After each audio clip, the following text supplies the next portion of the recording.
Hello students, welcome to Kushmanda academy.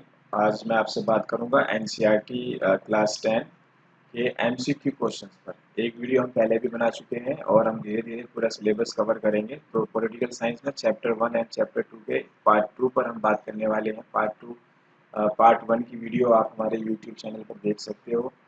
तो चलिए शुरू करते हैं। और जो पहला क्वेश्चन है आपका इम्पोर्टेंट क्वेश्चन, और विच list include the subject of marriage, adoption and succession. तो तीन तरह की लिस्ट होती है। पीछे हमने एक सवाल में इस बात पर डिस्कस भी किया था। यूनियन लिस्ट होती है, स्टेट लिस्ट होती है और एक आपकी कॉन्करेंट लिस्ट होती है। ठीक है, संघ सूची, राज्य सूची और आपकी समवर्ती सूची। तो जो आपका एनसीईआरटी का 10th क्लास वाला चैप्टर है उसमें ये लिस्ट दी हुई है कि कौन कौन से सब्जेक्ट इस लिस्ट में आते हैं। तो जो आपका मैरिज और डिवोर्स वाला जो आपका सब्जेक्ट है वो समवर्ती सूची में आता है, कॉन्करेंट लिस्ट में आता है। बाकी जो ये लिस्ट है आपकी, ये हमारे कॉन्स्टिट्यूशन के 7th शेड्यूल में दी गई है। ठीक है, तो चलिए आगे बढ़ते हैं, अगला सवाल देखते हैं। ट्रेड एंड कॉमर्स, जो आपका ट्रेड और कॉमर्स है, व्यापार और वाणिज्य, कौन सी लिस्ट में आता है? यूनियन में आता है, कॉन्करेंट में आता है या आपका स्टेट लिस्ट में आता है? इसका जवाब आपका यूनियन लिस्ट है। और ये एमसीक्यू क्वेश्चंस पर मैं बात कर रहा हूँ, जो कि स्टूडेंट बहुत ज़्यादा परेशान है कि हम एमसीक्यू क्वेश्चंस किस तरीके से करें। तो एक एक सवाल कवर किया जाएगा, एक एक सिंगल क्वेश्चन कवर किया जाएगा और उससे बाहर आपने करने की ज़रूरत नहीं है। तो उसके बाद नेक्स्ट है आपका an ideal federation system has mutual trust and. तो इसमें चार ऑप्शन है आपके: बैलेंस, पीस और एग्रीमेंट एंड ह्यूमैनिटी।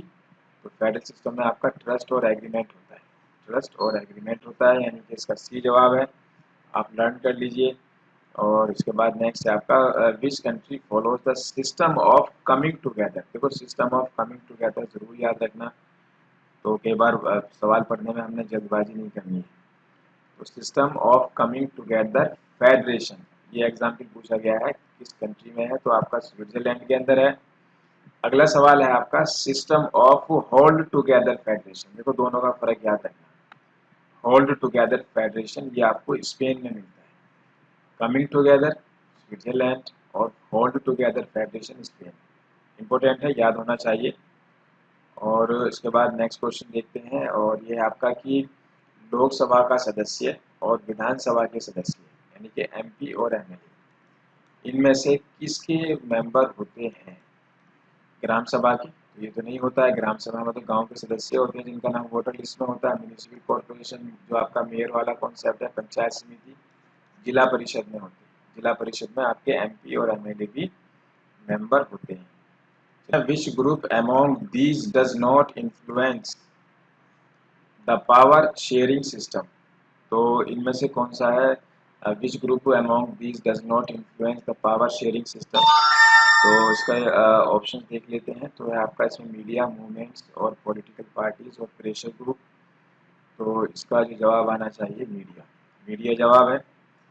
और what percent of people speak German in Belgium. ठीक है, तो जो आपका बेल्जियम वाली कहानी उसमें दी गई है स्टोरी, उस पर सवाल पूछा गया है कि कितने परसेंट जर्मन है जो बेल्जियम में जर्मन बोलते हैं, कितने लोग ऐसे हैं जो जर्मन बोलते हैं? तो इसमें आपका 1% जवाब है इसका।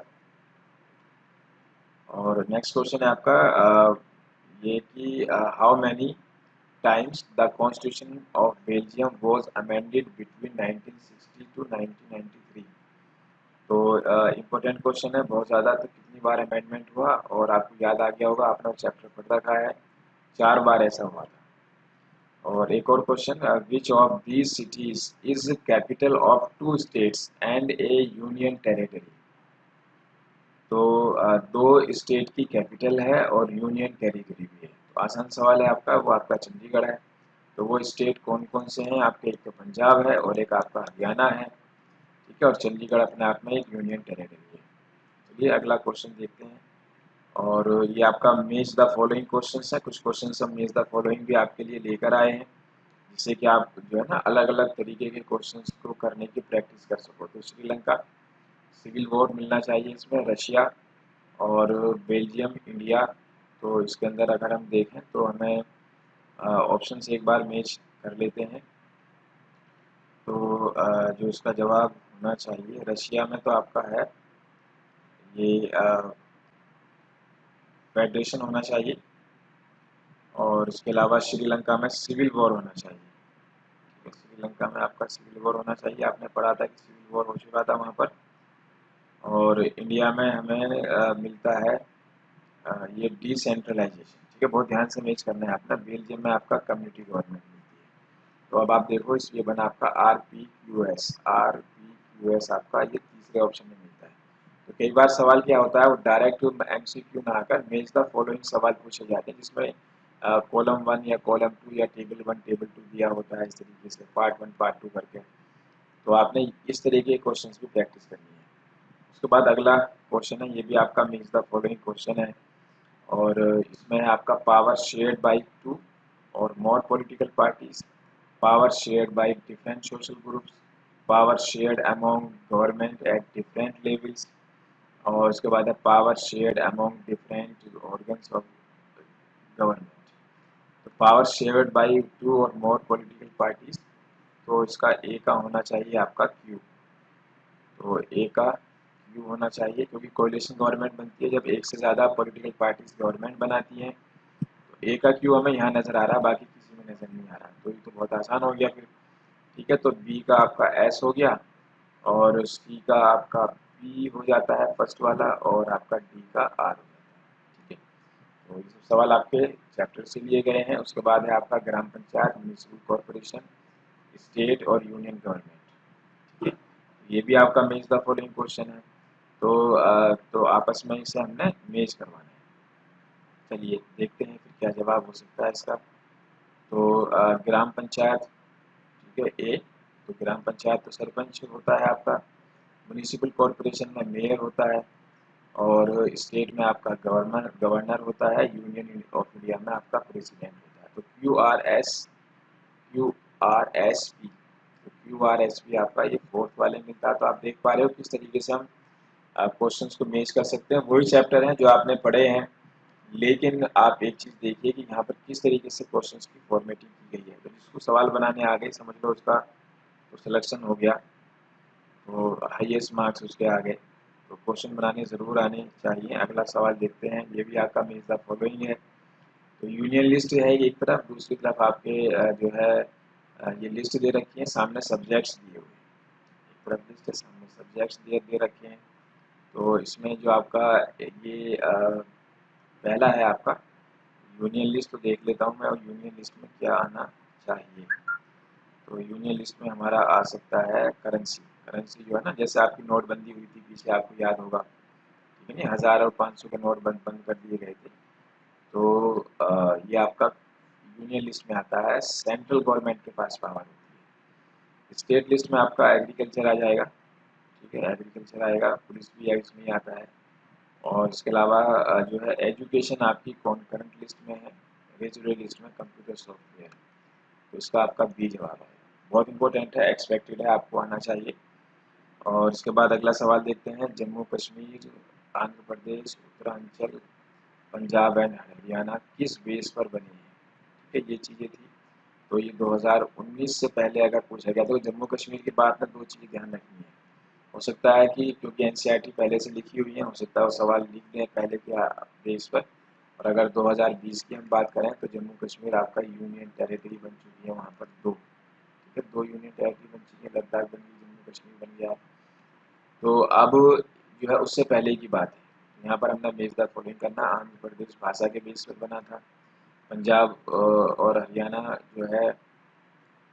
तो एक बार मैं इसके ऑप्शंस देख लेता हूँ। तो जो ए का है आपका आर, ये तो हमें पता है सेपरेट कॉन्स्टिट्यूशन की बात थी शुरू में, अब नहीं है, ये बात याद रखना, पहले थी अब नहीं है। तो ये 2019 से पहले की बात है। ठीक है, तो लेकिन हो सकता है कोई सवाल ऐसा आ जाए, लेकिन आएगा नहीं, अपडेट होकर आएगा। अब जम्मू कश्मीर जो है हमारा अभिन्न अंग है, और बिल्कुल हमसे जुड़ा हुआ है। यूनियन टेरिटरीज, दो यूनियन टेरिटरीज बना दी गई है वहाँ पर। चलिए उत्तरांचल को देखते हैं, और इसका है आपका पी, ज्योग्राफी। ठीक है, और ये आपका चंडीगढ़, यानी कि इसका जवाब आपका ए हो जाता है। हाँ, तीसरा जो टाइप है आपका वो स्टेटमेंट बेस्ड क्वेश्चंस भी आपके पूछे जाते हैं। मीन्स द फॉलोइंग भी मिलेंगे, डायरेक्ट भी मिलेंगे, और मैं स्टेटमेंट दे दिए और स्टेटमेंट देकर पूछ लिया कि कौन कौन से स्टेटमेंट आपके सही है गलत है। जैसे इसमें क्या है, 4 स्टेटमेंट दे रखे हैं। लेंथी क्वेश्चन होते हैं, थोड़ा मुश्किल होता है इसको पढ़ के करना, टाइम भी बहुत लगता है। या तो करेक्ट पूछते हैं या इनकरेक्ट पूछा जाता है, करेक्ट पूछते हैं या इनकरेक्ट पूछा जाता है। अब ये 4 में से पूछ रखा है इन्होंने कि कौन कौन से करेक्ट है। तो अगर आपने बहुत ध्यान से पढ़ रखा है बेल्जियम और जो है श्रीलंका की कहानी, तो आप कर पाओगे। तो in Sri Lanka the policies of government sought to ensure the dominance of Sinhala speaking majority. तो ये आपने पढ़ा होगा ज़रूर, बिल्कुल ये बिल्कुल सही है। सिंगला मेजोरिटी जो थी, जो सिंगला बोलने वाले थे, उनका ही डोमिनेंस था वहाँ पर। Tamil in Sri Lanka do demanded a federal government of power sharing, ये भी आपका सही जवाब है। और the transformation of Belgium from unitary to federal government prevented a possible division of country on linguistic lines. तो सी भी जवाब आपका ठीक है बिल्कुल इसका। और डी देखते हैं, डी कैसा है, डी की बात भी कर लेते हैं। तो डी है आपका, Belgium Dutch speaking majority people try to impose their dominance तो over the minority French speaking minority. तो यहाँ पर जो है इसमें उन्होंने उल्टा लिख दिया है, डच की जगह फ्रेंच स्पीकिंग मेजोरिटी। तो in Belgium the French speaking majority try to impose their dominance over the Dutch speaking people. तो आपका ये गलत है। यानी कि अब हम ऑप्शन देख लेते हैं कि कौन कौन से सही हैं। तो आपके ए बी सी तीनों ठीक है, फोर्थ आपका गलत है। देखो इस तरीके की आपने प्रैक्टिस करनी पड़ेगी, आपके एग्ज़ाम होते हैं अगर नज़दीक है तब भी, बाद में है तब भी। तो सारे चैप्टर वाइज आपने, क्योंकि ये जो एमसीक्यू वाला है ना, नए सिलेबस में जुड़ा है आपका। Consider the following statement on power sharing. तो अगला है आपका, तो इसमें जो है देखते हैं क्या आंसर हो सकता है। तो पावर शेयरिंग के ऊपर है, power sharing is good for democracy, जैसे कि बेल्जियम में हमने देखा। It helps to reduce the possibility of conflict between social groups. बिल्कुल दोनों ठीक है, ये भी ठीक है, ये भी। और करेक्ट ही पूछा गया है, यानी कि इसका तीसरा जवाब है, सी जवाब आएगा, ए एंड बी दोनों ठीक है। उसके बाद अगले स्टेटमेंट देखते हैं, India is no longer federation. इसके अंदर भी 4 स्टेटमेंट दे रखे हैं और हमने ये देखना है कि कौन सा स्टेटमेंट ठीक है। तो India is no longer federation because some powers of the states have been developed to local government bodies। बिल्कुल ठीक बात है।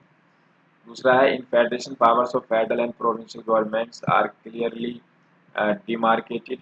दूसरा इसका ऑप्शन ये दे रखा है, तो ये गलत है। Sri Lanka is federation because the country is divided into provinces, ये आपका ठीक है। India is federation because the power of union and state government are specified in constitution. तो फेडरेशन हमारा इसलिए नहीं है, ठीक है, यूनियन वैसे कहा जाता है। तो ये आपका गलत है, इसका आपका ए और सी ठीक है, यानी कि आपका फोर्थ जवाब आएगा।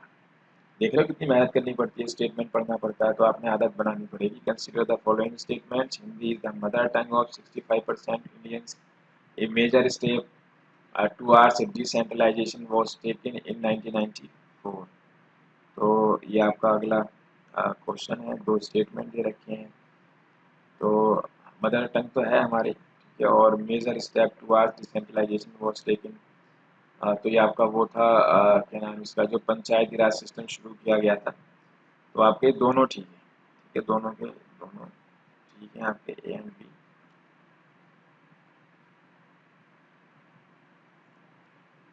चलिए एक और, consider the following statement, Brazil Argentina and Venezuela are 3 federal countries in South America, और Egypt Algeria and Tunisia are 3 federal countries in Africa. ठीक है, तो ये सवाल पूछ रखा है।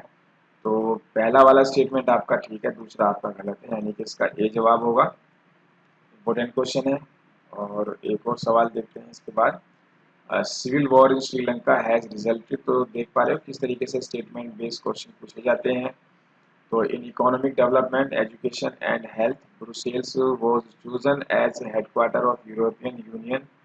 तो 2 स्टेटमेंट दे रखे हैं इसमें, और 2 स्टेटमेंट में जो है आपका, तो रिजल्टेड इन इकोनॉमिक, तो civil war has resulted economic development. तो ऐसा नहीं हुआ है, सिविल वॉर से कभी भी इकोनॉमिक डेवलपमेंट नहीं होता है। और ब्रुसेल्स जो है ये हेडक्वार्टर है आपका यूरोपियन यूनियन का, यानी कि बी जवाब है। तो ये कुछ इंपॉर्टेंट क्वेश्चंस थे आपके, और ये सिलसिला अभी चलता रहेगा। इसका पार्ट 3 पार्ट 4 भी हम लेकर आएंगे आपके पास। बहुत जल्दी हम कोशिश कर रहे हैं कि ऑलमोस्ट सारा सिलेबस आपके पास जल्दी ले आएँ, चाहे आपका मैथ है, साइंस है, या आपके ये सोशल साइंस वाले सब्जेक्ट्स हैं, इंग्लिश है, एवरीथिंग। तो तो हमसे जुड़िए, और सब के लिए सारे मल्टीपल चॉइस क्वेश्चंस आपके साथ डिस्कस करेंगे, और आप देखिएगा कि आपको सवाल मिलेंगे उसी में से। चलिए फिर मिलते हैं आपसे। Thank you very much. हमारी टेस्ट सीरीज़, स्टडी मटेरियल या स्पेशल क्लासरूम कोर्स के लिए विजिट करें हमारी वेबसाइट kushmanda.com पर, या हमारे हेल्पलाइन नंबरों पर भी कॉल करके आप सारी डिटेल पता कर सकते हैं। So wait for our next video.